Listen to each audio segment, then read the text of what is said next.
Hello everyone, welcome back to On The Fly. Today we're going to be recapping day 4 of the Women's Olympic Hockey event. So we'll get right into it with the two games from today, starting with the US against the Swiss. So once again, the US did steamroll the poor Switzerland team that hasn't quite found their footing yet in this tournament, obviously losing 5-0 and then 11-1 and now 8-0. So once they get going, they're going to get going, and hopefully they are able to. Again, they do make the quarterfinals, with that being said. But it is going to be a tough matchup, either the Finns or the Russians. So I am looking forward to seeing if they can claw back out of it. Obviously, they already have lost to the Russians 5-0. In the Finns, they do play coming up today, tomorrow, whatever you want to call it. So I am looking forward to seeing if the Swiss can claw back at all. Obviously, they did have a tough start, but once again, they didn't have to get a good start to the tournament. All they got to do is finish well. So I'm curious to see how they end up doing. The U.S.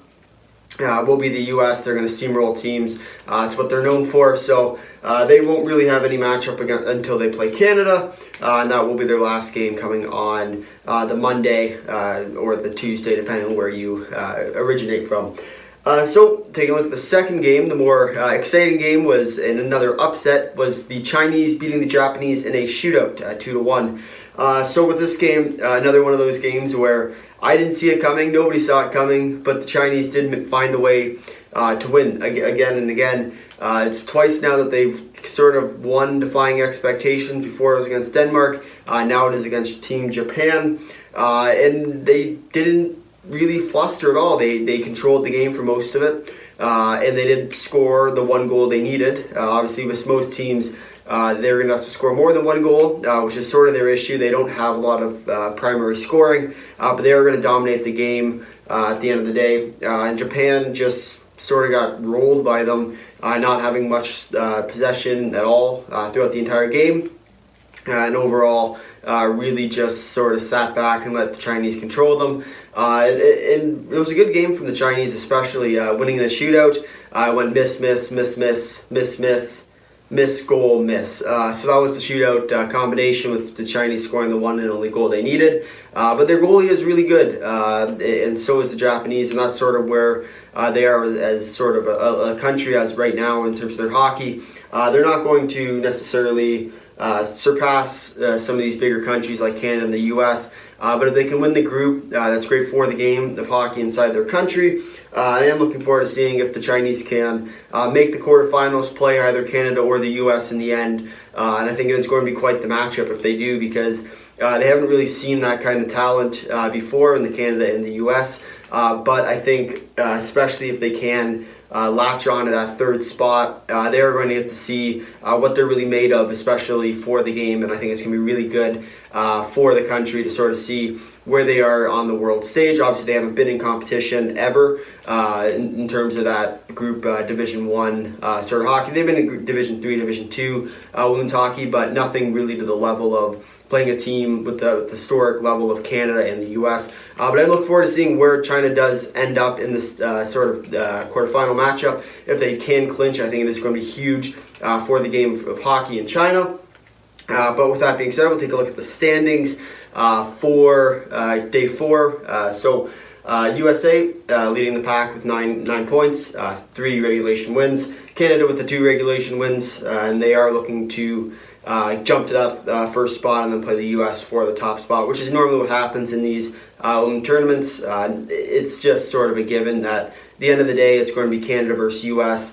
But once again, miracles can happen, right? So you always got to pay attention to what's going on. But that being said, they got Russia with the 1 regulation win, 1 regulation loss, coming in at 3 points. Finland with 2 regulation losses. And Switzerland with 3 regulation losses. They'll play their last game against the Finns today, tomorrow, depending on what time zone you're in. Moving on to the Group B standings. So this is where it gets a little bit more important, because only the top 3 teams make it to the quarterfinal matchups. So Japan, 7 points, 2 regulation wins, and an overtime loss. And then the Czechs, 2 regulation wins. China with the regulation win, overtime win, and a regulation loss, coming in at 5 points.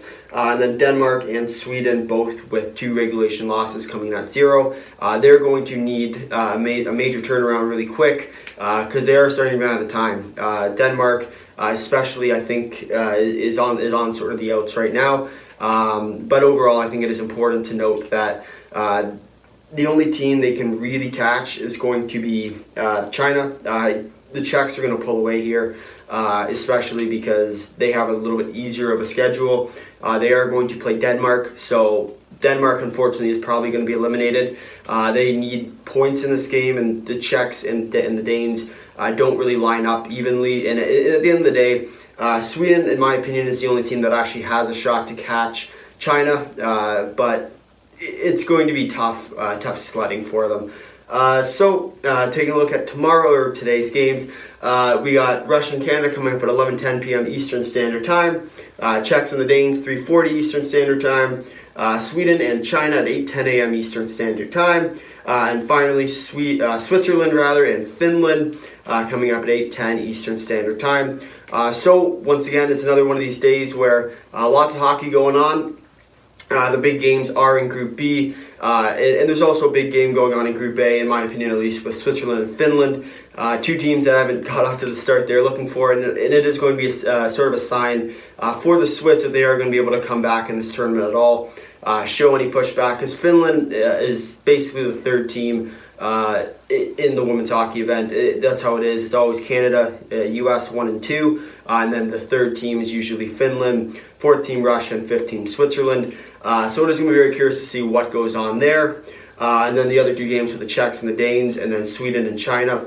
In my opinion, the most important game of the day is Sweden and China, just because the Czechs should roll over the Danes handedly. And then Sweden and China is going to be the important game of today. Finally, just taking a look at the news. So a clinch with Japan. They made their historic mark, making the quarterfinal round, coming in. Basically, they can't drop farther than third. They don't really see them doing that. I think they'll sort of come in that first or second, but they do clinch through. And at the end of the day, it probably will be between Japan and the Czechs for that sort of top spot. But other than that, Min Yang from China did get injured, lower body injury, very similar to that of Brianna Decker, so we do hope that she is okay. But other than that, if you made it this far in the video, thanks for watching. If you'd like to drop a like, if you really liked it, consider subscribing. Tell all your friends, leave a comment down below your thoughts on Day 4 of the Women's Olympic Hockey event. Until next time, see you.